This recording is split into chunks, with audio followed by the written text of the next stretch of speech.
Move to questions without notice. Are there any questions? Give the call to the Honourable Leader of the Opposition. Thank you very much, Mr Speaker. My question is to the Prime Minister. On the 14th of November, Royal Australian Navy divers from HMAS Toowoomba were deliberately injured by sonar pulses fired from a Chinese Navy destroyer. The following day, the Prime Minister travelled to San Francisco where he met with Chinese President Xi Jinping.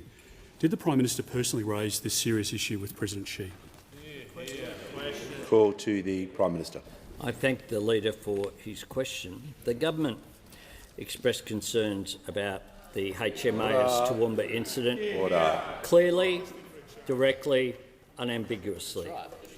This event was unsafe and was unprofessional. We communicated this through all appropriate channels and with every opportunity that was available to us. Every opportunity. This government has worked hard to stabilise the relationship with China without compromising any of our core interests. We have been patient, calibrated and deliberate in our approach. I note the opposition said I shouldn't go to APEC during that week. They demanded that I not go. Members on my left. The Minister for Home Affairs will cease interjecting. Members on my right will cease interjecting so I can hear from the Leader of the Opposition on a point of order. Thank you very much, Mr Speaker. It was a very straight question. It requires a straight answer. The question was, did the Prime Minister personally raise this serious incident with President Xi? The Prime Minister has the call. Thanks very much, Mr Speaker. What we won't be doing is taking lectures on how to build our diplomatic relations with those opposite, who could not get a phone call returned for the entire term of the last government. Order. The Minister for Pacific Island Affairs. The Leader of the Opposition on another point of order. Thank you very much, Mr Speaker. I seek clarification from you as to whether it's your ruling that the Prime Minister is in order in relation to this response. Well, the Prime Minister had about 8 seconds until you took that point of order. So if you give him, I think it would be a reasonable request to say he's halfway through his answer, and I'm going to listen. You may want a simple answer, but the Prime Minister can answer the question how he sees fit. Thanks very much, Mr Speaker, because those opposite think that foreign relations are simple.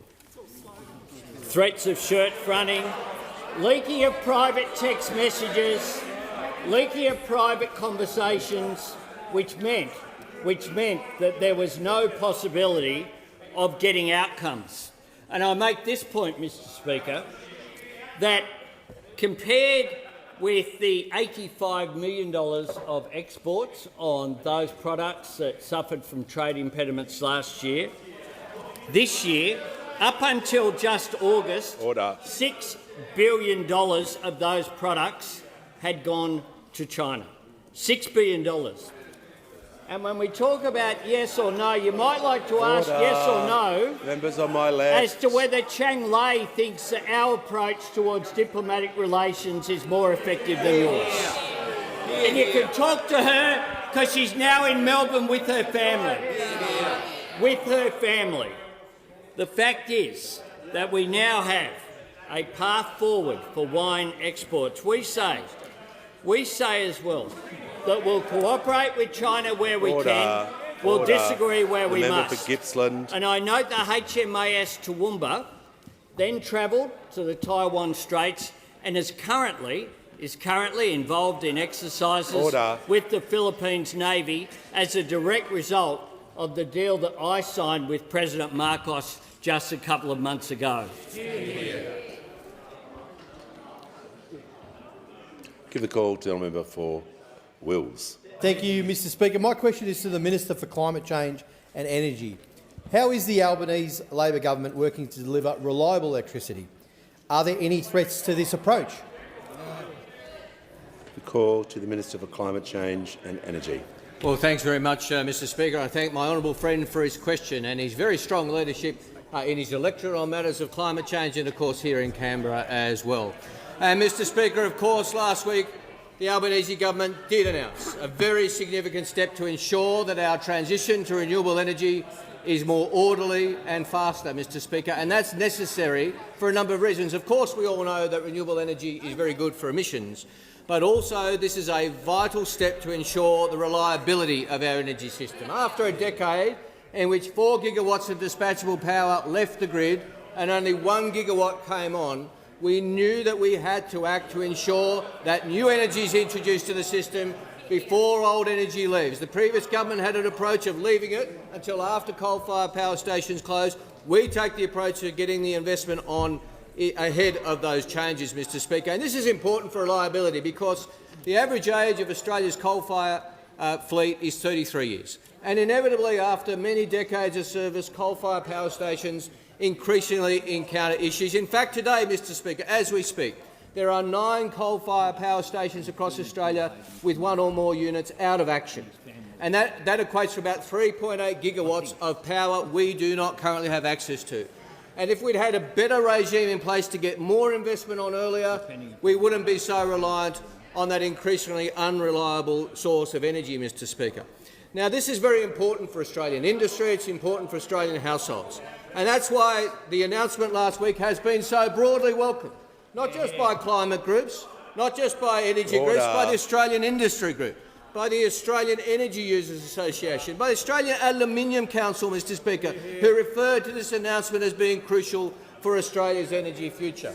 Now, Mr Speaker, as important as last week's announcement was, it is not, of course, the only important announcement.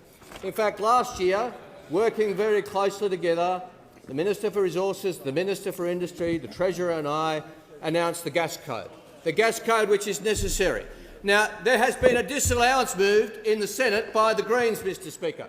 They say they don't like gas. They want to rip up the only regulation of gas, Mr Speaker. This code requires new gas supply to be supplied to Australia. If they succeed in ripping up the gas code, the gas can still be extracted and sent overseas, Mr Speaker. That's the big genius move by the Greens party, Mr Speaker. Order. We don't know the views of the opposition. They haven't declared their view. It's up for a vote in a few hours. But we know they like a gas-led recovery. The Greens also apparently support a gas-led recovery, just not one that's in Australia.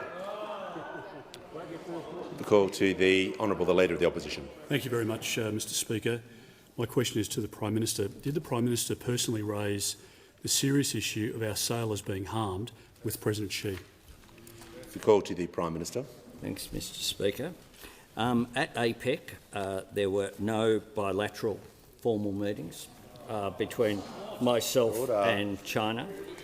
I had a range of conversations, private conversations, with people at APEC. And one of the things that characterises good diplomacy and foreign policy is that when you have a private conversation, just like when I have a private conversation with the Leader of the Opposition, Mr Speaker, when I have a private conversation with the Leader of the Opposition, it stays private. It stays private. That's what happens. That's how you get outcomes. That's how you build trust. That's how you defend Australia's national interest. But Order. Members on my right. Prime Minister will pause. Prime Minister has been going through his meetings. He's answering the question. The Minister for Climate Change and Energy is warned. The Leader of the Opposition. Well, Mr Speaker, on relevance, the Prime Minister, if he raises the issue of trust, needs to demonstrate it to the Australian people. Did he stand up for our sailors or not? Your seat. The Leader of the Opposition needs to state the point of the order. That was about relevance. The Prime Minister has been answering the question, and he indicated about his conversations that he order. The Leader of the Opposition knows. The member for Moreton is warned. Prime Minister has the call. well, it's more about his anger issues, Mr Speaker, is what we see. Order. Is what we see yet again being demonstrated here. Order. We released The member for Barker. the information about the incident involving HMAS Toowoomba Order. before before previous incidents under both governments that have occurred, where protests have been made to China. We certainly have done that through all of the channels that you have seen and others that you have not, because that is the way that you deal with those things. We have been totally public and transparent and gone after these issues, defending the fact that our sailors were put in a position that they should never have been put in. And our primary concern was always standing up for the interests of Australians and our Defence Force. And you stand up, for the interests of Australians by delivering a foreign policy and international relations that ensures that you're around the table and ensures that you're engaged. We have said we'll cooperate with China where we can, we'll disagree where we must.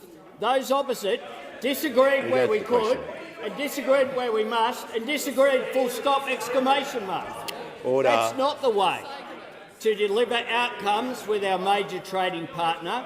That's not the way to deliver outcomes in the interests of our nation as well.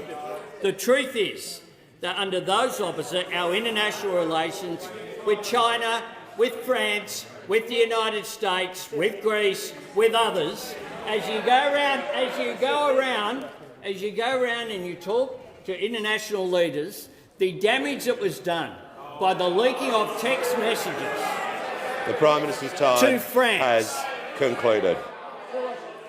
The Prime Minister's time has concluded. Order. There's far too much noise in the chamber. Give the call to the member for Reid. My question is to the Treasurer. How is the Albanese Labor government addressing cost of living pressures for Australians, and what hurdles has it overcome to deliver cost of living relief? Order. The members on my left. No, the Treasurer is going to resume his seat. I'm not going to do it this week. We're going to do it the right way. The member for Reid will be heard in silence while she asks a question. That's how this week's going to roll. The member for Reid, I'm going to ask her to state the question, and she's going to be heard in silence. Shown respect. The member for Reid has the call. My question is to the Treasurer. How is the Albanese Labor government addressing cost of living pressures for Australians, and what hurdles has it overcome to deliver cost of living relief? Give the call to the Treasurer. Thank you, Mr Speaker. As the wonderful member for Reid knows, inflation was highest in quarterly terms before the last election and in annual terms around the time of last Christmas. And it's moderated since then, but we do need it to moderate further, and we need it to moderate faster. But what's been clear around the world, and what we expect here, is that inflation doesn't always moderate in a straight line, and it remains to be seen whether or not we see that in the more volatile monthly figures later in the week. But cost of living pressures are the biggest concern around the kitchen tables of this country, and they are the biggest focus of the Cabinet table here in Canberra as well. We understand Australians are doing it tough, Mr Speaker, and that's why the government is rolling out billions of dollars in assistance for people under pressure. Electricity bill relief, cheaper medicines, cheaper childcare, increased rent assistance, increased income support, more bulk billing, expanding PPL, fee-free TAFE, building more affordable homes, getting wages moving again. And we're pleased to see a second consecutive quarter of real wages growth, Mr Speaker. Now, our cost of living plan is carefully designed and calibrated and targeted to take some of the edge off inflation rather than add to it. And the ABS said that our policies took 0.5 percentage point off inflation in the most recent data. Now, Mr Speaker, without our energy plan, electricity would have gone up 18.6%, not 4.2%. Without our rent assistance, rent would have gone up 2.5%, not 2.2%.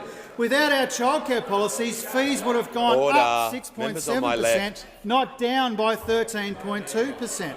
And I'm asked about the hurdles, Mr Speaker, and it's worth reminding the House that when those opposite voted against our cost of living help, they voted for higher inflation and they voted for lower wages. If they had their way, inflation would be higher and wages would be lower, and that's why we inherited real wages falling 3.4%, Mr Speaker.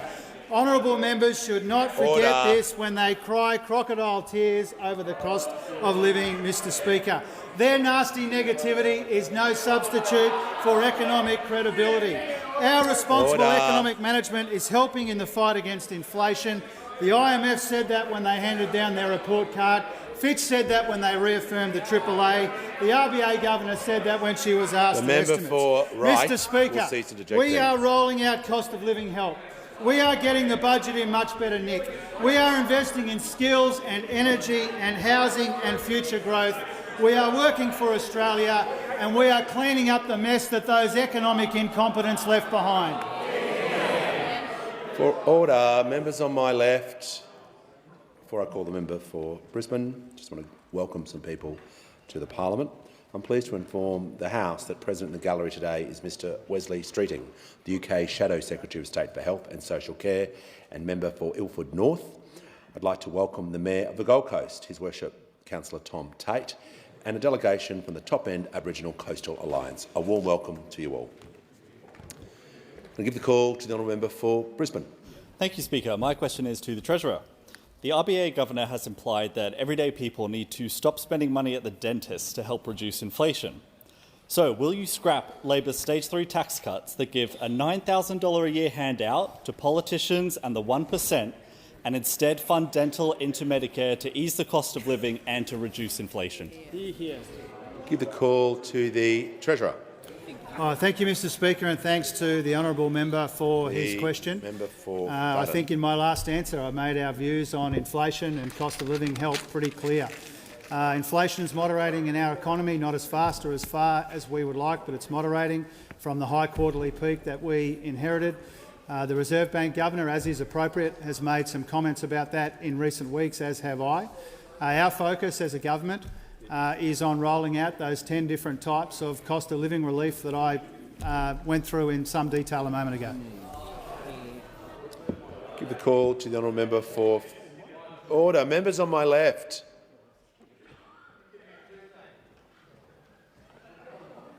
The member for Macarthur. Not sure what that was, but anyway. It'll cease and desist. May I call the member for Fremantle? Thank you, Speaker, and my question is to the Prime Minister. What actions has the Albanese Labor government taken to reduce the cost of living pressures, including investments in strengthening Medicare and opening new urgent care clinics? How are these helping ordinary Australians, and what opposition has the government had to overcome? Give a call to the Prime Minister. I thank the member for Fremantle for his question, and he knows that our #1 priority is easing cost of living pressures. And there are 3 vital ways that you can tackle cost of living. Members on my left will you can cease get costs objecting. down for families, you can get wages up for workers, but you can also get the budget onto a stronger foundation, and we're doing all 3. Our responsible budget management means that we can invest in cheaper medicines, affordable housing, energy bill relief, higher wages, cheaper childcare, while those opposites said no to all of the above. And I'm asked particularly about healthcare. We have the biggest investment in Medicare in its history, tripling the bulk billing incentive, providing support for 11 million Australians to see a GP for free. And we're opening 58 Medicare urgent care clinics right around the country, taking pressure off families and taking pressure off hospital emergency departments. And those opposite, the member for Barker, jokes that, they're making a difference. Well, they are making a difference, Mr Speaker. 75,000 presentations to these clinics means that 75,000 people who... The member for Barker is now warned. 75,000 people who would have been waiting in emergency departments, often families with their kids with a broken arm or with another accident that had occurred. 1 in 3 patients have been under 15.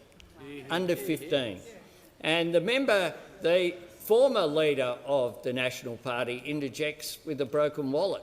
Well, the truth is that you only need your Medicare card, not your credit card. Unlike his leader of the opposition, who wanted to impose a cost on every person who ever saw a doctor, with a co-payment. Nearly 1 in 3 visits have been on weekends. Nearly 1 in 3. And on weekdays, more than 1 in 5 visits have been after 6 p.m. We're strengthening Medicare. The Leader of the Opposition, of course, when he was Health Minister, tried to destroy it, tried to abolish bulk billing with a GP tax, wanted to increase the price of medicines with a medicine tax, and wanted to whack every single patient with a hospital tax when they turned up as well. No wonder he was voted Australia's worst ever health minister. Well, what we're doing is working to strengthen Medicare as part of our plan for strengthening Australia and working for Australia. Give the call to the member for Hume. My question is to the Prime Minister. Last Wednesday, the Reserve Bank Governor, Michelle Bullock, said inflation is homegrown. Homegrown.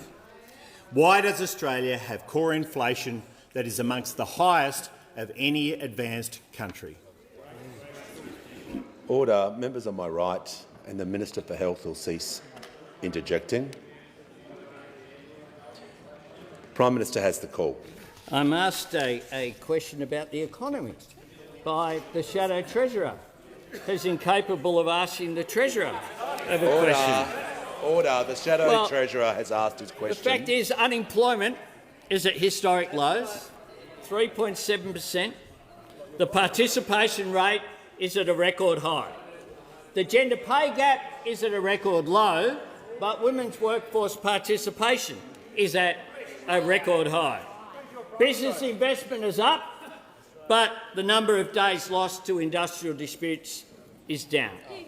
Over 620,000 jobs have been created, more than under any first-term government in Australia's history, and we're only halfway through.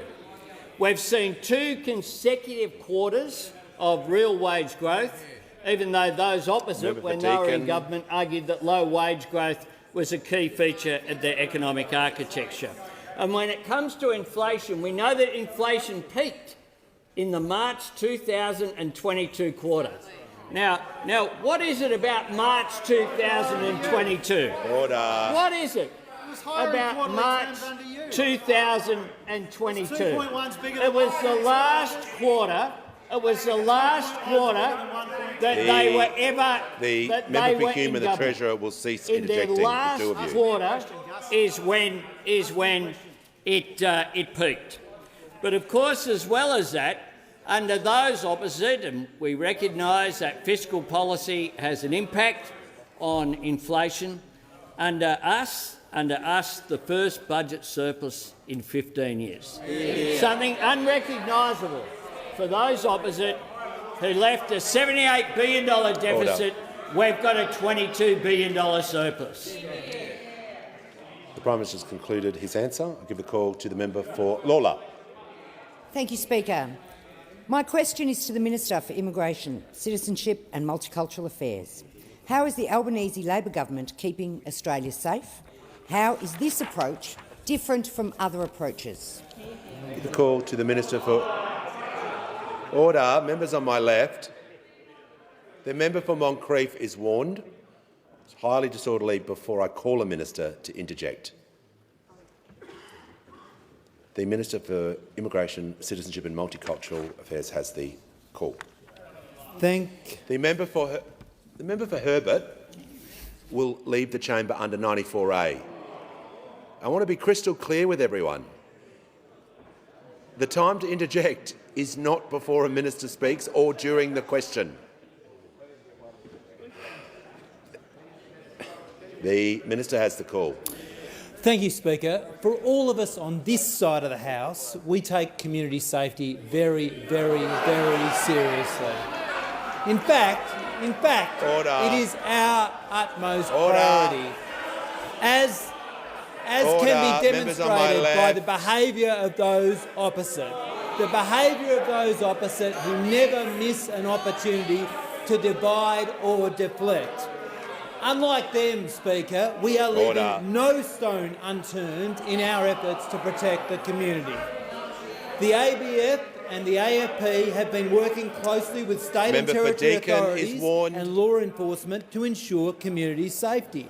And I want to recognise that the work that they have been doing in recent weeks has been exceptional, absolutely exceptional, and I thank them for their hard work. I also say that the legislation that we've introduced today will make our laws more durable and get ahead of any future challenges.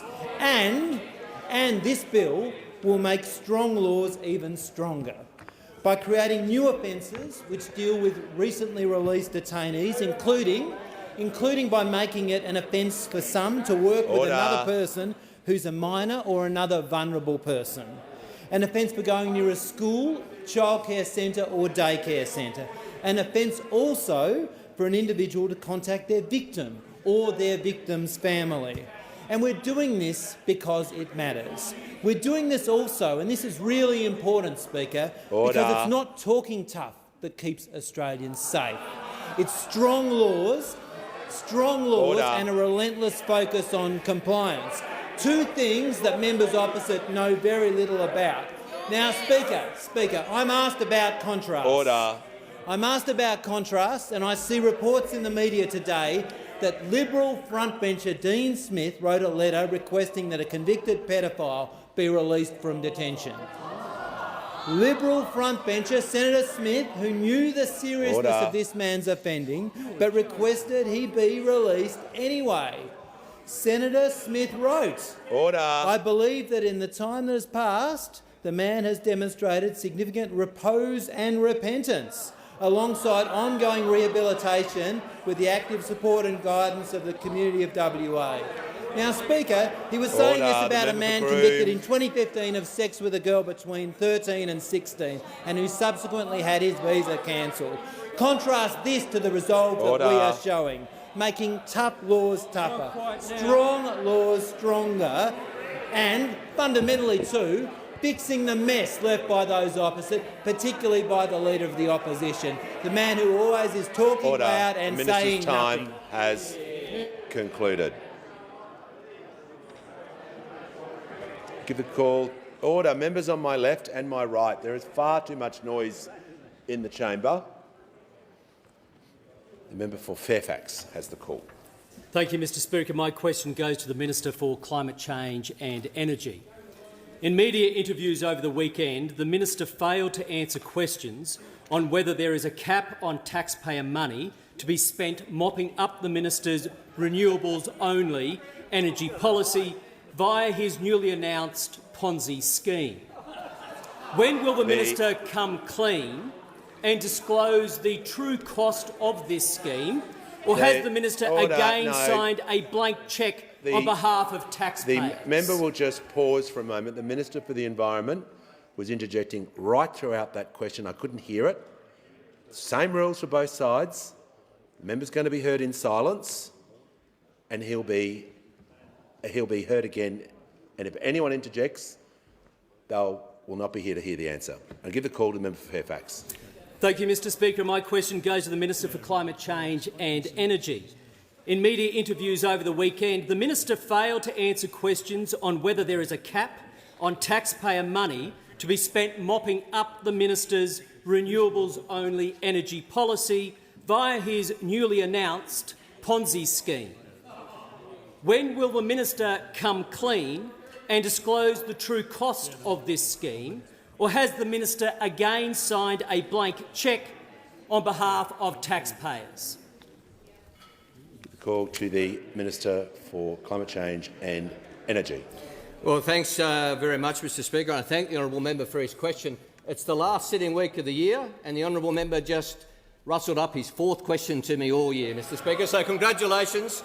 It's like you all year to get 4 questions, which is a great achievement.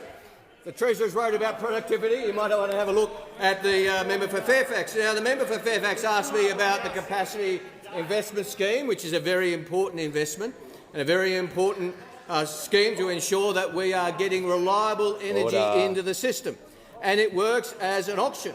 Now, Mr Speaker, it is quite common practice in governments of all levels when you are conducting an auction to say that it is commercial in confidence, and that makes sense. That's why the New South Wales Liberal government, when they introduced their equivalent scheme, kept the cost commercial in confidence. That's the way it works in Western Australia. It's a concept we hear from the member for Hume. It's a concept he might be familiar with, because when he announced the UNGI scheme, Underwriting New Generation, which could have been better called, unfortunately, No Generation Involved, because actually there was not a one what. But he said when he was asked, well, look, these discussions are commercial in confidence, and I'm not going to go into the details of them here and now. Order. My old friend, the former member for Flinders, Greg Hunt, when he was bringing down the emissions reduction fund, remember that? Direct action, one of the 26 failed energy policies. He was asked the cost, and he said, well, the Clean Energy Regulator could run tender rounds to select eligible offers on a lowest cost priority basis. The benchmark would be commercial in confidence to encourage businesses to submit their lowest prices. There's an even bigger example, Mr Speaker, than member for Cook. The member for Cook, I'm not sure in which capacity the member for Cook was speaking on this. The minister will pause. The member for Fairfax on a point of order. Mr Speaker, the minister is being evasive. The point of order is one of relevance. That's fine. Because the question went to when the minister will advise on the true cost of his scheme, a question he is yet to come to in his answer. Resume your seat. The minister was not asked about alternative proposals in the question. I'm going to refer him back to the question. He's had 2 minutes so far. I'll listen to him carefully. If he strays any further, he'll be sat down. Thank you, Mr Speaker. Well, I'm referring, of course, to why such schemes are commercial in confidence in keeping with traditional budget treatment. And this is being treated in the same regards as every other similar matter in the budget. The member for Cook was asked about his very successful deal with the French on the submarines, Mr Speaker. And he said, when he was asked about the costs, well, those are commercial in confidence matters on a very cheap contract for the French for the submarines, Mr Speaker. He went on, the member for Cook also said he's the minister will pause. He needs to refine his remarks to the question. If he strays one more time, he'll be sat down. Thank you, Mr Speaker. You return to the question. The minister has the call. Thank you, Mr Speaker. The honourable member asked me about the capacity investment scheme, which I very much welcome his interest. I understand his interest, and it is being treated and will be treated in the same way as similar matters have been treated in budgets in time immemorial. The call to the honourable member for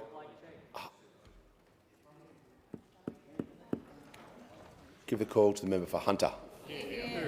Thank you, Mr Speaker. My question is to the Minister for Home Affairs.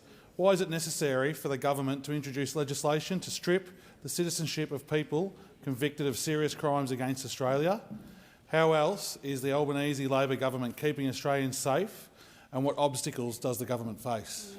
Call to the Minister for Home Affairs and the Minister for Cybersecurity. Thank you, Speaker, and I thank the member for his question. And the member is correct. We are introducing legislation that will enable Australian citizenship to be stripped from individuals who represent a serious danger to our country. And the way these laws are framed, Speaker, is that it articulates conduct that may occur which is actually so offensive to the values of community safety and to the values of Australian citizenship that the individual at the heart of the matter themselves repudiate the fact that they are Australian. Now, Speaker, this legislation is very important, and the House would be aware that there is a long and frankly highly politicised history of this matter being dealt with by the Parliament. In fact, those opposite had 2 completely failed attempts to deliver laws that affected this exact outcome, one in 2015 and one in 2019. The member for Latrobe. I'd remind the Parliament that the laws that were introduced in 2015 were actually so unworkable that the government that introduced them 4 years later repealed them completely. And the second go that the opposition leader led didn't do much better. It was ruled unconstitutional over the past 18 months. So we had 2 citizenship laws introduced in 2019, both of them ruled unconstitutional by the High Court in the last 18 months. Now, Speaker, I'm asked if the bill that we're introducing is the only thing we are doing to keep Australians safe. And of course, Mr Speaker, that's not the case, not by a long shot. The primary purpose of our government is to ensure the safety of Australians, and we came to office with an enormous set of issues facing us, in particular in the Home Affairs Department. One of those was the broken migration system, Speaker, that I've spoken to the House about before. We had a system which a report by Christine Nixon, a former police commissioner in Victoria, told us was enabling sexual exploitation and human trafficking. And thanks to the Nixon report, we know just how much wrongdoing actually occurred under the Leader of the Opposition when he was running this portfolio. Speaker, what we saw is that many of the individuals that were engaged in the most egregious infringements on human rights and safety of people in our country came into the country under the Leader of the Opposition's watch. Now, Speaker, instead of dealing what were very serious issues, not just highlighted by the Nixon review, but in fact highlighted over a series of reports that spanned the almost entire life of the former government, the Leader of the Opposition talked a big game, but when it came down to it, he cut funding for immigration compliance and made sure that our borders were not secure. Now, Speaker, our government is taking a very different and deliberate approach, and if there is one thing that we can take from the citizenship matter that will be before the parliament this week, it is this. Laws that don't work don't make us any safer. They actually make us more dangerous. And what we are doing on this side of the House is doing the hard work, making sure that our laws actually are constitutional in order to protect our country. That's what we're here for. Thanks, Speaker. Give a call to the Leader of the Nationals. Thank you, Mr Speaker. My question is to the Minister for Environment and Water. The Minister for Agriculture has stated in the Senate, "We certainly acknowledge that renewable energy infrastructure will impact on a significant amount of land within Australia." Minister, how many hectares of native vegetation will be destroyed by renewable energy projects facilitated to meet the government's target of 82% renewables by 2030? Great question. Call to the Minister for the Environment and Water. Thanks very much. And isn't it remarkable, for the first time ever, you've got the National Party worried about land clearing? In fact, the National Party in the past, we know the Shadow Leader of the Treasurer Nationals has asked his question. Yeah, the Shadow Treasurer argued that grasslands that was illegally cleared should be retrospectively acknowledged The to Deputy not Leader have of the been Opposition will endangered. cease dejecting. Mr Speaker, Order. Mr Speaker, of course, The renewable Deputy Leader of energy the Opposition will projects. cease dejecting. Of course, renewable energy projects, solar farms, wind farms, transmission lines and hydroelectricity, all of them will be assessed in the same way that any other project will be assessed under our environmental laws. Whether it is a new housing development, whether it is a road, whether it is a rail project, whether it is a transmission line, it will be assessed in the same way. And of course, if they have unacceptable impacts on the environment, they will be refused, as any other project would be. The Leader of the National Party has asked how many hectares. Well, of course, that depends on which projects. We're at the very beginning of a... Well, the Leader of the Nationals the will Leader not of the Nationals is interjecting with the most ridiculous interjections. There is no way of knowing a number of hectares until we know which projects will be approved. The Minister will pause. The Minister will pause. The Leader of the Nationals is now warned. If he interjects the remainder of this question, he won't be here. The Minister has the call. Right now I have over 100 renewable energy projects before me. We have approved as a government about 10 times as many renewable energy projects as other energy projects. We continue to approve and support renewable energy projects because we know the biggest difference we can make to the environment for this country and for our planet is to move effectively to zero net emissions. And I'm very proud of the fact that this government has a serious energy program, in contrast to those opposite who had 24 different energy programs and didn't deliver a single one of them. We will continue to work Order. The Minister for energy Infrastructure. proponents, renewable energy proponents, with local communities to make sure we get this right, so that we can transition to a renewable energy economy while protecting our environment at the same time. Call to the honourable member for Canberra. Thank you, Speaker. My question is to the Minister for Health. How is the Albanese Labor government strengthening Medicare and delivering cheaper medicines to Australians? And why is it needed after a decade of cuts and neglect to healthcare? Call to the Minister for Health and Aged Care. Thank you, Speaker, and I thank the terrific member for Canberra for her question. She has been such a strong advocate for better and cheaper healthcare in her seat here in the ACT, and she campaigned so hard on Labor's promise last year to strengthen Medicare and to make medicines cheaper. And this government is delivering on her promise, Mr Speaker, tripling the bulk billing incentive, rolling out, as the Prime Minister said, a network of 58 Medicare urgent care clinics and making medicines cheaper. Last year, Mr Speaker, we slashed the maximum amount that pensioners and concession card holders would pay across a given year for all of their medicines needs by a quarter, by 25%. And that means this year, Mr Speaker, around 2 million people on the pension or holding a concession card have paid up to 25% less for their medicines. And in just 10 months after we delivered the biggest cut to the price of medicines in the 75-year history of the PBS, there have been almost 500,000 cheaper scripts issued here in the ACT. Across the nation, every single month, Australians are saving around $20 million just because of that one single measure. And the member for Canberra has also been a really strong advocate for better bulk billing arrangements, Mr Speaker, because here in the ACT we see some of the lowest rates of bulk billing anywhere in the country. Our government's tripling of the bulk billing incentive, which took effect on the 1st of November, is a game changer, to use the language of the College of GPs, a game changer.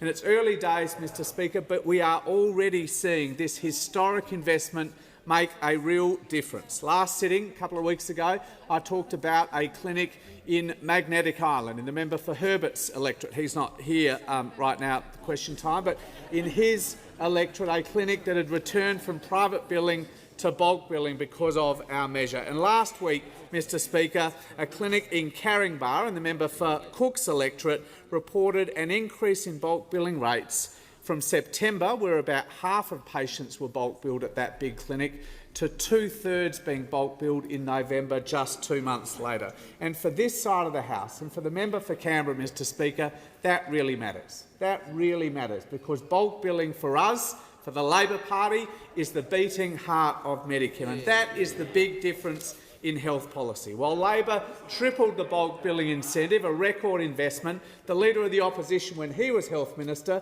tried to abolish bulk billing altogether and make every single Australian pay a fee every single time they visited the doctor.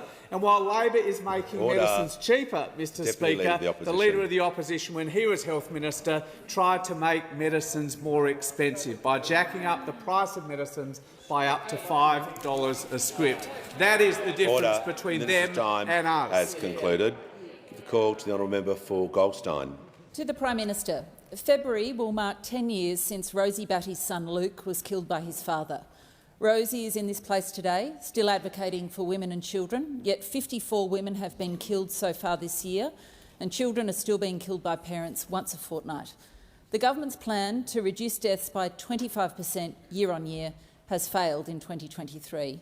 What will you do differently next year to stop women and children from being murdered? Call to the Prime Minister. The member for Fisher will leave the chamber under 94A. Not to interject before an answer even begins.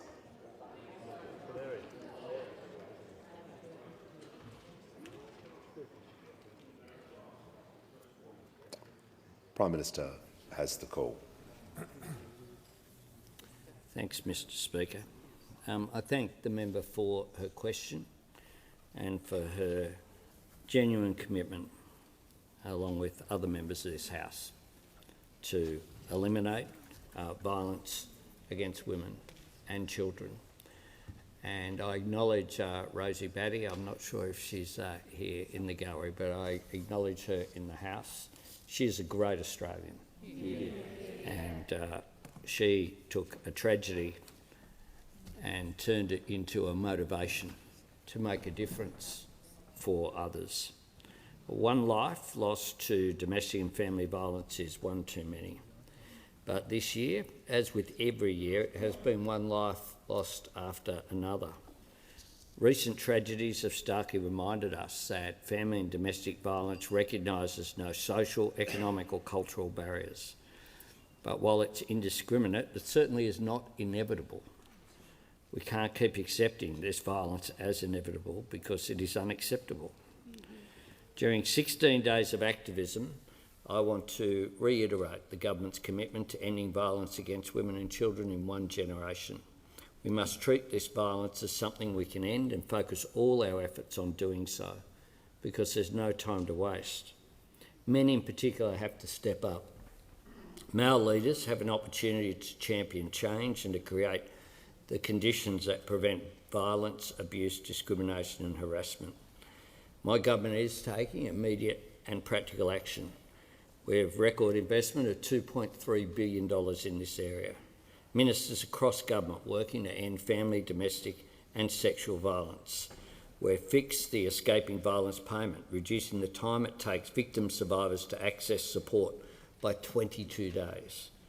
We've extended funding for states and territories to deliver frontline services, including ones that were due to just end.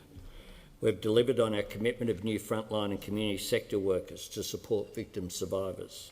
We've legislated for 10 days of family and domestic violence leave for all employees, including casuals. We've made family law reform a priority to make the family law system simpler and safer for people fleeing violence. We have responded to sexual violence in university settings and through respectful relationships education. This is a scourge on our society. I thank the member very much for her question, and I do note the colour scheme representing the 16 days campaign which is on. We need 16 days of activism, but we need 365 days a year of action and commitment to rid our society of this scourge.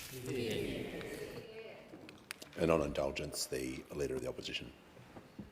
Mr Speaker, I join in supporting the Prime Minister's very strong words, and when we were in government, measures we undertook were supported by the then opposition, and we continue in that bipartisan spirit. Congratulate the member for her question, and like everybody in this place, we should be dedicated to the elimination of violence against women and children. There are some programs which are working very effectively, and a frustration within those organisations as you talk to those advocates about how you can scale that up and how they can get the year of government to replicate their success across the country. There are some horrific cases, and the human cost, not just to the individual family and the loved ones left behind, but to society, is quite astounding, and we will do everything that is humanly possible to support the work by the government, by the state and territory governments and other NGOs in bringing an end to this terrible scourge. Give the call to the honourable member for Robertson. Thank you, Mr Speaker. And my question is to the Minister for Workplace Relations. How has the Albanese Labor government engaged with business groups on the closing loopholes legislation, and what has been the response? Give the call to the Minister for Employment and Workplace Relations and the Minister for the Arts. Thanks very much, Speaker. And I thank the member for Robertson for the question, and note that his local area of Robertson has gone from having somebody who was passionately committed to low wages being a deliberate design feature of Australia's economic architecture to now being represented by someone who proudly wants to get wages moving in Australia. Order. Order. Member for Groom will cease interjecting. Can I take the interjection? Because the member for Groom might not be aware that for the last 6 months real wages have grown. Real wages have grown in the last 6 months, notwithstanding that when they were last in office, they fell by 3.5%. That's the figures that we were given in their final quarter. So yes, the policies of the government are making a difference. Yes, people are still doing it tough and more needs to be done. and those opposite are about to get a chance to do more when the final votes happen on the Closing Loopholes bill. And that's exactly the issue that the member for Robertson has asked me about, because the member for Robertson has asked about the business consultation. And there are different attitudes from different business groups. Effectively, there are some business groups who have members where, for those individual members, they are using these loopholes to underpay people. That's what they're doing. And some of them have significant financial gain to be made by this bill not going forward, and every day it is delayed is a day that is better for them to be able to continue underpaying their workforce. And so I noticed today the ads are back. Now, I noticed the ads back in one of the papers. Now, a while ago when the ads first started, you could have forgiven the groups that were funding them because they hadn't seen the bill yet, so maybe they didn't know that the ads involved misinformation.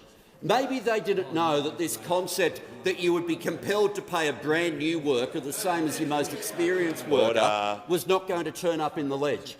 Well, now they've seen the legislation, it's there in black and white, and it's made no difference to the advertising at all.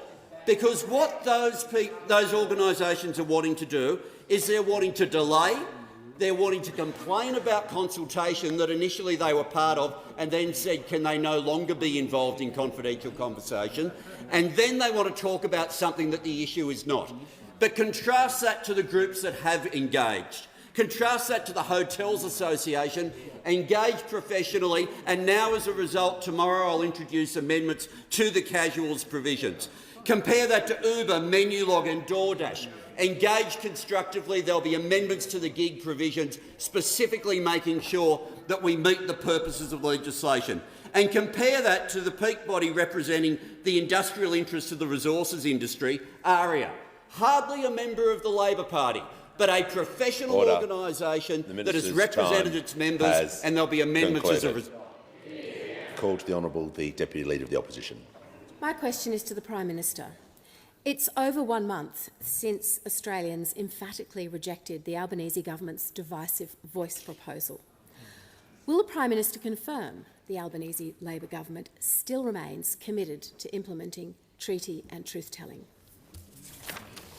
Give the call to the Prime Minister. Thanks very much, Mr Speaker. I thank the Deputy Leader of the Opposition for her question. And I note that one of the things that we have said about the referendum is that we respect the outcome. We respect the outcome that was made on October the 14th. Prior to October the 14th, I stood at this dispatch box and they were trying to say that what people were voting on was treaty. They might recall that. And I indicated at this dispatch box that that wasn't what people were voting on, that indeed treaty negotiations are underway at state level, not at federal level. There is no treaty negotiations underway by the federal government, and those negotiations are at different points in Victoria, in Queensland, where the Queensland LNP said that they supported it. And they said that they supported it, and they voted for the legislation.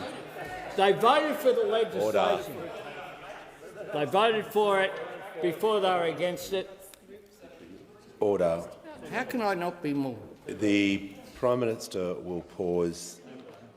The Prime Minister has concluded his answer. We'll move to the next question. Order. Order. Give the call to the member for Solomon. Thanks, Speaker. My question is to the Minister for Home Affairs. How has the Albanese Labor government responded to the findings in the report handed down by the Australian Public Service Commissioner? Give the call to the Minister for Home Affairs and the Minister for Cybersecurity. Thank you so much, Speaker, and I thank the member for his question. Mr Speaker, our government places extremely high value on the professionalism and integrity of the Australian Public Service. There was extensive media reporting undertaken in late September this year, which raised a number of questions about the conduct of the Secretary of my department at the time, Mr Pezzullo. We regard these matters as very serious, and they required a serious investigation to get to the bottom of what happened.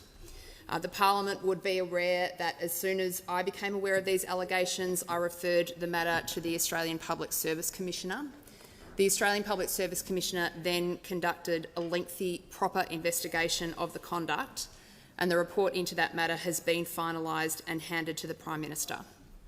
The report found multiple breaches of the Australian Public Service Code of Conduct by Mr Pezzullo. Ms Briggs, who ran the inquiry, determined that Mr Pezzullo breached the Australian Public Service Code of Conduct on at least 14 occasions in relation to 5 overarching allegations, those allegations being that Mr Pezzullo used his duty, power, status or authority to seek or gain benefit or advantage for himself, that he engaged in gossip and disrespectful critique of ministers and public servants, that he failed to maintain confidentiality of sensitive government information, that he failed to act apolitically in his employment, and that he failed to disclose a conflict of interest. Based on those findings and at the recommendation of Ms Briggs, Mr Pezzullo's appointment as the Secretary of my department has been terminated. Speaker, what does this say about our government and our approach to the business of the work we do? We have profound respect for the frank and fearless advice that the Australian Public Service has a great history of providing to Australian governments. We value proper process. We value the integrity of the Australian Public Service. Indeed, Speaker, we insist on it. Call to the honourable member for Warringah. To the Prime Minister. With respect, the member for Goldstein's question was the first to address domestic and family violence in this place. Many talk about keeping communities safe, but we are failing women and children, a woman a week and a child every 2 weeks. And yet we talk of keeping communities safe. Both sides of Parliament came together to pass urgent legislation following the High Court's decision. Where is the urgency, the national emergency, when it comes to women and children? With respect, 10 years is not good enough. I give the call to the Prime Minister. I thank the member for Warringah for her question. My government came to office with a clear commitment to increase funding, including for community service workers dealing with violence against women and children. I announced it at Queanbeyan with the now member for Eden-Monaro. I'm not sure if the fine minister was the member at the time, and with the shadow minister Linda Burning. We announced the most significant expansion, and we put the money in the budget. And now there are people working to protect women and children from domestic violence because of that. One of the first pieces of legislation that we introduced in this parliament was for 10 days paid domestic and family violence leave. One of the very first, now in place as a result of my government's actions. We ensured in our budget process, in the 2 budgets handed down by the Treasurer, that wherever funding was due to fall over, we provided the funding that in many cases was due to stop on the 30th of June after we came to office. We went through it line by line, including in places like... Order. The Prime Minister will pause. The Deputy Leader of the Opposition on point of order. Could the Prime Minister just resume your seat? I want to hear what the point of order is. You need to state what the point of order is. A point of order on relevance, Mr Speaker. Could the Prime Minister refine his tone given the subject matter we are discussing? Resume your seat. That is not a point of order. That is an abuse of the standing orders of the Deputy Leader of the Opposition. Prime Minister is being directly relevant to the question and outlining the government's response. He has the call. I'm passionate about the issue of family and domestic violence and doing something about it, because I know the impact that it has. I've been there. And I'm determined to make sure that my government, while we are in office, makes a difference each and every day. And at each and every opportunity that we have had around the cabinet table, led by, it must be said, the Minister for the Status of Women, Katy Gallagher, and Minister Amanda Rishworth, and Minister Bill Shorten, who have particular responsibilities in these areas, but particularly led by Katy Gallagher. She is, if there has been a stronger advocate for women ever elected to either chamber in this place, I have not seen them. That's right. And so we will continue to do what we can, and I would hope that we do so in a way reflected by the Leader of the Opposition's last comments in response to the question that I received, in a bipartisan way. And I accept, for example, that the Leader of the Opposition took some measures when he was Minister, particularly aimed at children and those issues. And these issues certainly should remain bipartisan. I assure the member for Warringah that I will continue to be a strong advocate, but I'm very proud of what my government has done. Has it been perfect? No, because these issues aren't perfect. They take time. And it's not just a matter of government, it's a matter of every bloke having a conversation. That's right. Around the pub, at the footy, calling it out when they see that it's wrong. Men have a responsibility. Men are in a position to make a difference with their peers. This needs to be not just a government response, this needs to be a whole of society response. And that is what I am committed to as a matter of urgency. No indulgence, the Leader of the Opposition. Well, Mr Speaker, I want to support the Prime Minister in his comments that he's just made. I want to say to the member for Warringah, I'm sure that her sentiment is heartfelt, but this is not an issue for point scoring or political difference. The Australian public should hear that there is no difference between either side, anybody in this chamber, in relation to this most serious issue.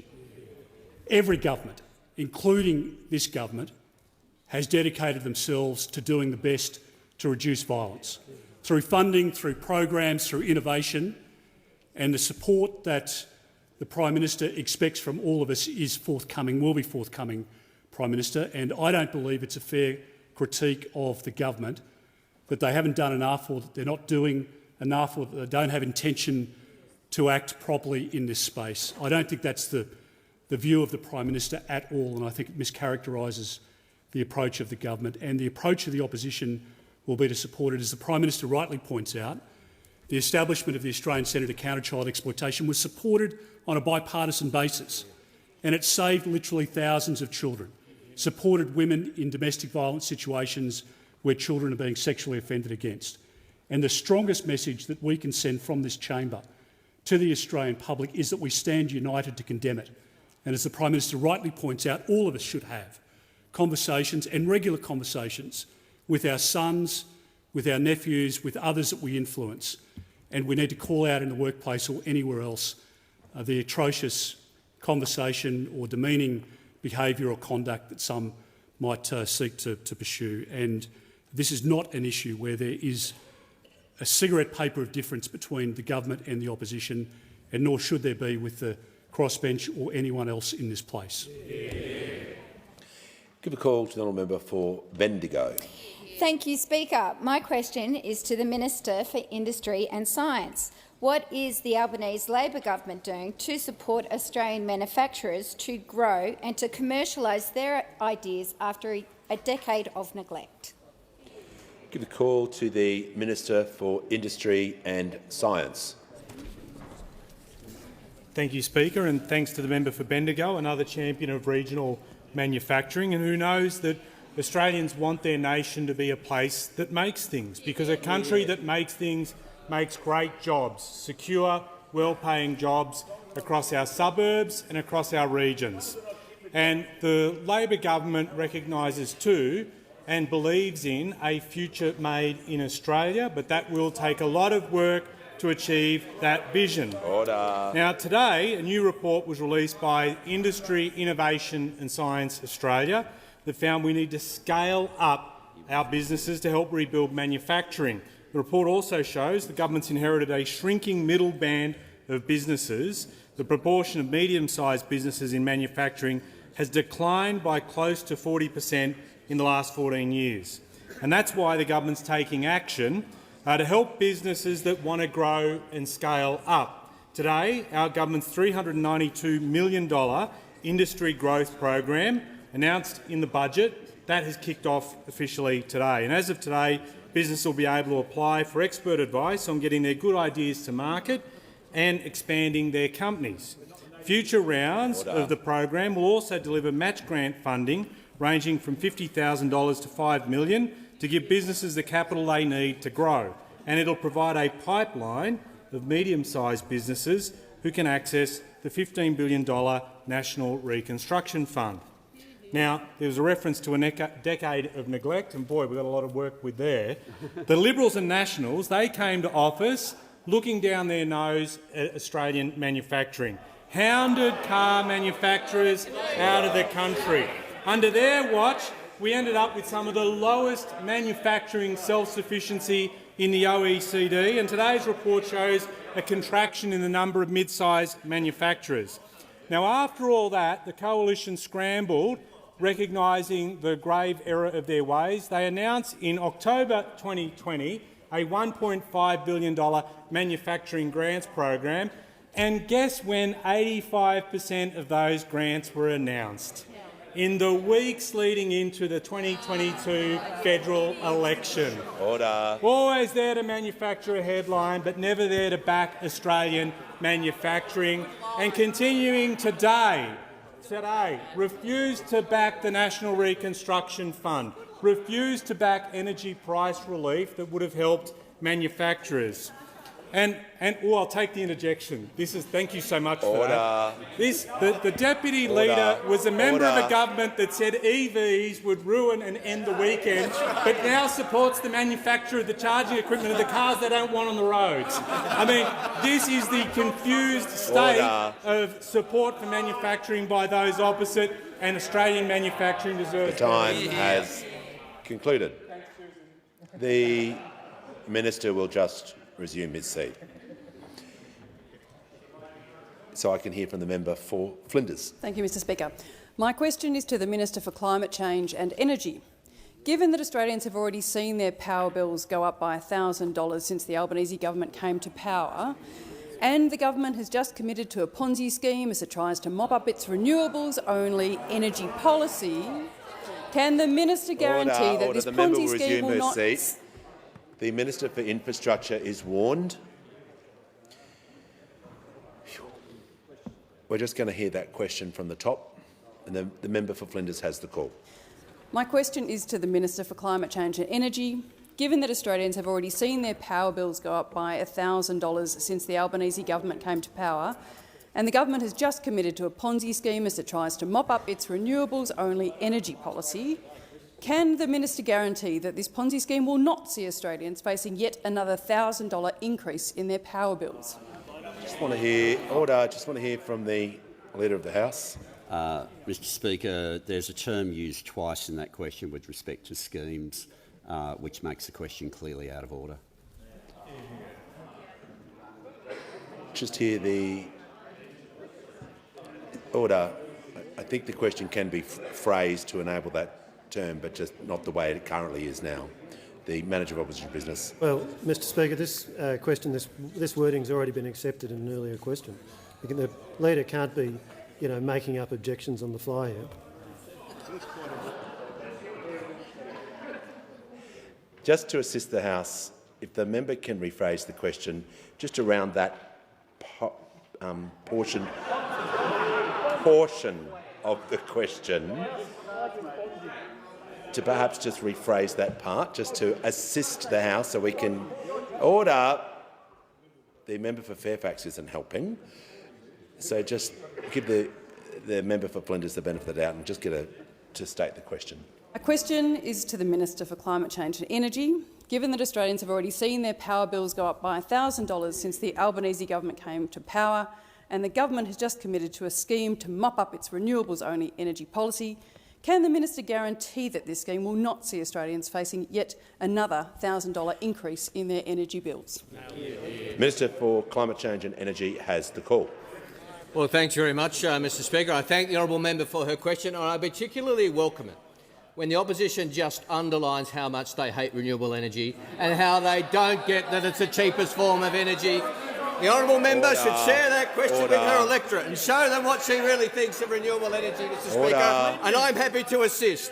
Now, Mr Speaker, we know on this side of the House that renewable energy is the cheapest form of energy, and getting more of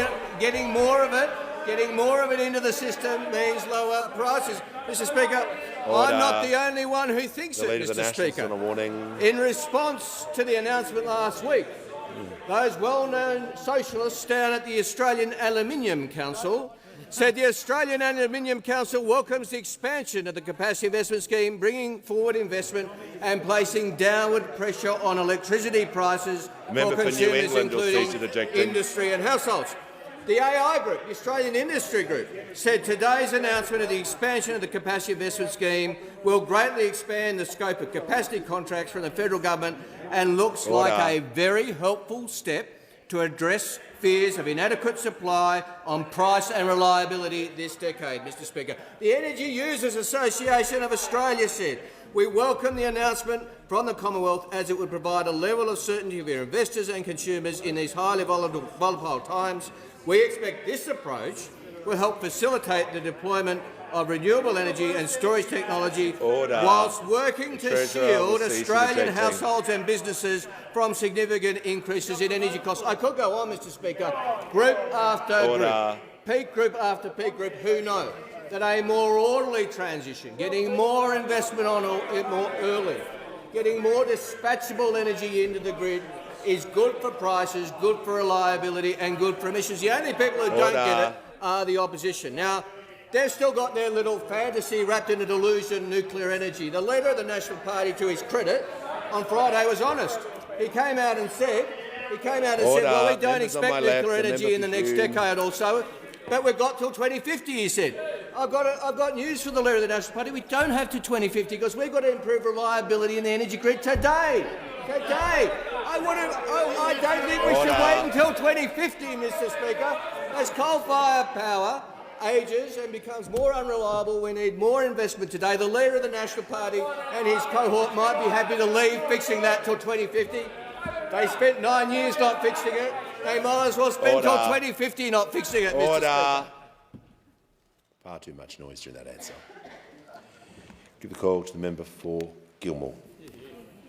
My question is to the Minister for Financial Services. How is the Albanese Labor government supporting Australians and taking the fight up to scammers? What has the response been? Call to the Assistant Treasurer and Minister for Financial Services. Thanks, Speaker. And can I thank the fabulous member for Gilmore for this question. I know the fact that she's been campaigning for over 2 years on this important issue. I remember attending a forum in her electorate back in 2021 where she pointed out to me that her constituents have been left to fight on their own against the scammers who are ripping off $3 billion from Australian households and small businesses. She pointed out to me back then that the Morrison government was leaving these people on their own to fight against these criminals. Well, things have changed. Things have changed, and under this government we have a comprehensive policy to take the fight up to these criminals. It includes an $86 million investment to establish a new national anti-scam centre. We've got the Australian Securities and Investment Commission pulling down fake investment websites. Over 2,500 fake investment websites have been pulled down because of that investment. And with the great work of the Minister for Communications, we've got the Australian Communications and Media Authority putting in place a new SMS ID registry to block those annoying SMSs that are coming through, a major vector for scammers. Order. There are early signs that it is working. I'm pleased to inform the House that the first quarterly report of the National Anti-Scam Centre was released today, and it has shown that there has been a 16% decrease in overall scam losses. Investment scams for the first time down by 6%. Romance scams. Now, there wouldn't be a member in the place who hasn't had a constituent come to them and talk to them about the horror and the heartbreak of a romance scam. Down by 28% over the quarter. This is a great result. In fact, the month of September has seen the lowest monthly loss since October 2021. There is more to come, with new codes of practice to be rolled out over the year ahead. I've been asked about the stakeholders' response. Well, it's been fantastic. On Friday, I stood up with the Australian Bankers Association and COBA to support a new package, a banking accord, which will put new measures in place to keep Australians' money safe. It includes confirmation of payee and a range of other measures to help bank customers keep their money safe, broadly supported by consumer organisations. But there is one stakeholder who is not yet on board. One stakeholder who is not yet on board, because in government they could not have been less interested in consumers. And it has been over 7 months since they've had a minister responsible for consumer affairs. They are not interested in consumers. They're not interested in taking on the scammers. The minister's time has concluded.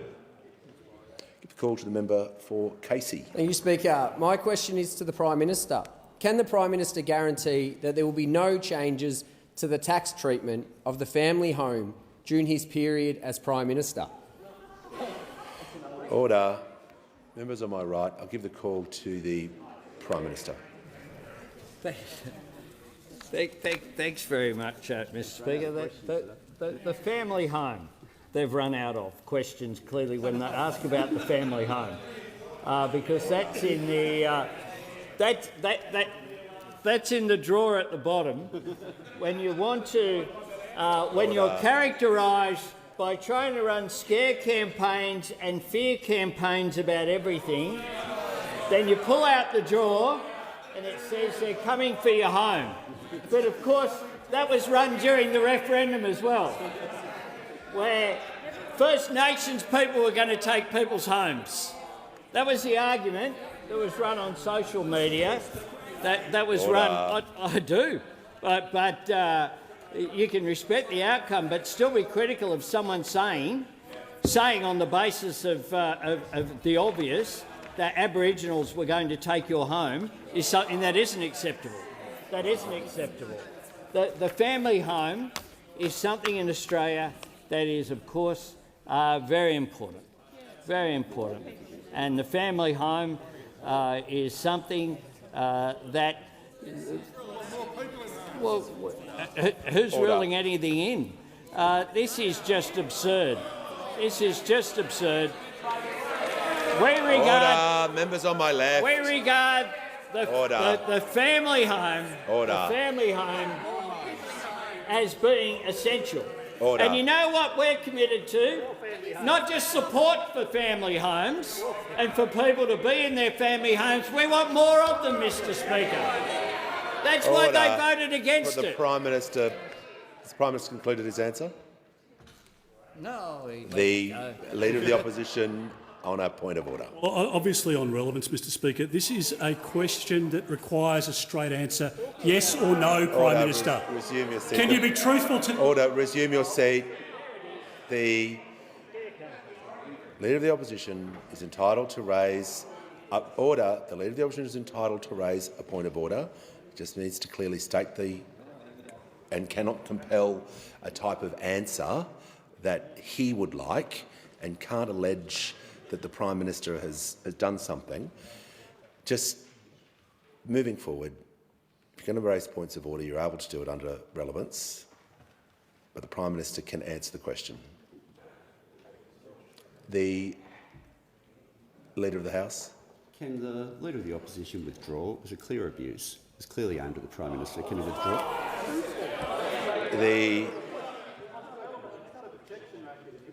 The order. The member for Fadden will cease interjecting or be warned. I'm just going to ask the Leader of the Opposition if he's... I didn't hear the allegation. If he's mentioned something that's unparliamentary or reflecting on a member, ask him to. Order. The Leader of the Opposition will cease interjection immediately, or he'll be warned. The Prime Minister has the call. He's very angry, Mr Speaker. He's angry because he knows he voted against more Australians getting into a home. He voted against the Housing Australia Future Fund. He didn't support increased rental assistance. He didn't support our program for investment to improve more private rentals. He's opposed to every single housing measure that's put forward by this government, and our housing measures are aimed at getting more Australians into homes. And this week we'll be introducing our legislation for the Help to Buy scheme, which will be a national scheme that will assist more Australians to get into homes, and we'll wait and see whether they do what they always do and just say no to that as well. Order. The House comes to order. We'll hear from the member for Lalor. Thank you, Mr Speaker. My question is to the Prime Minister. How has the government expanded the Capacity Investment Scheme, and how has it been received? The call to the Prime Minister. I thank the member for Lalor for her question. And last week we announced the expansion of the Capacity Investment Scheme, something that was supported by those opposite. They don't seem to realise that when they write the questions. When they write the questions, they don't seem to realise that.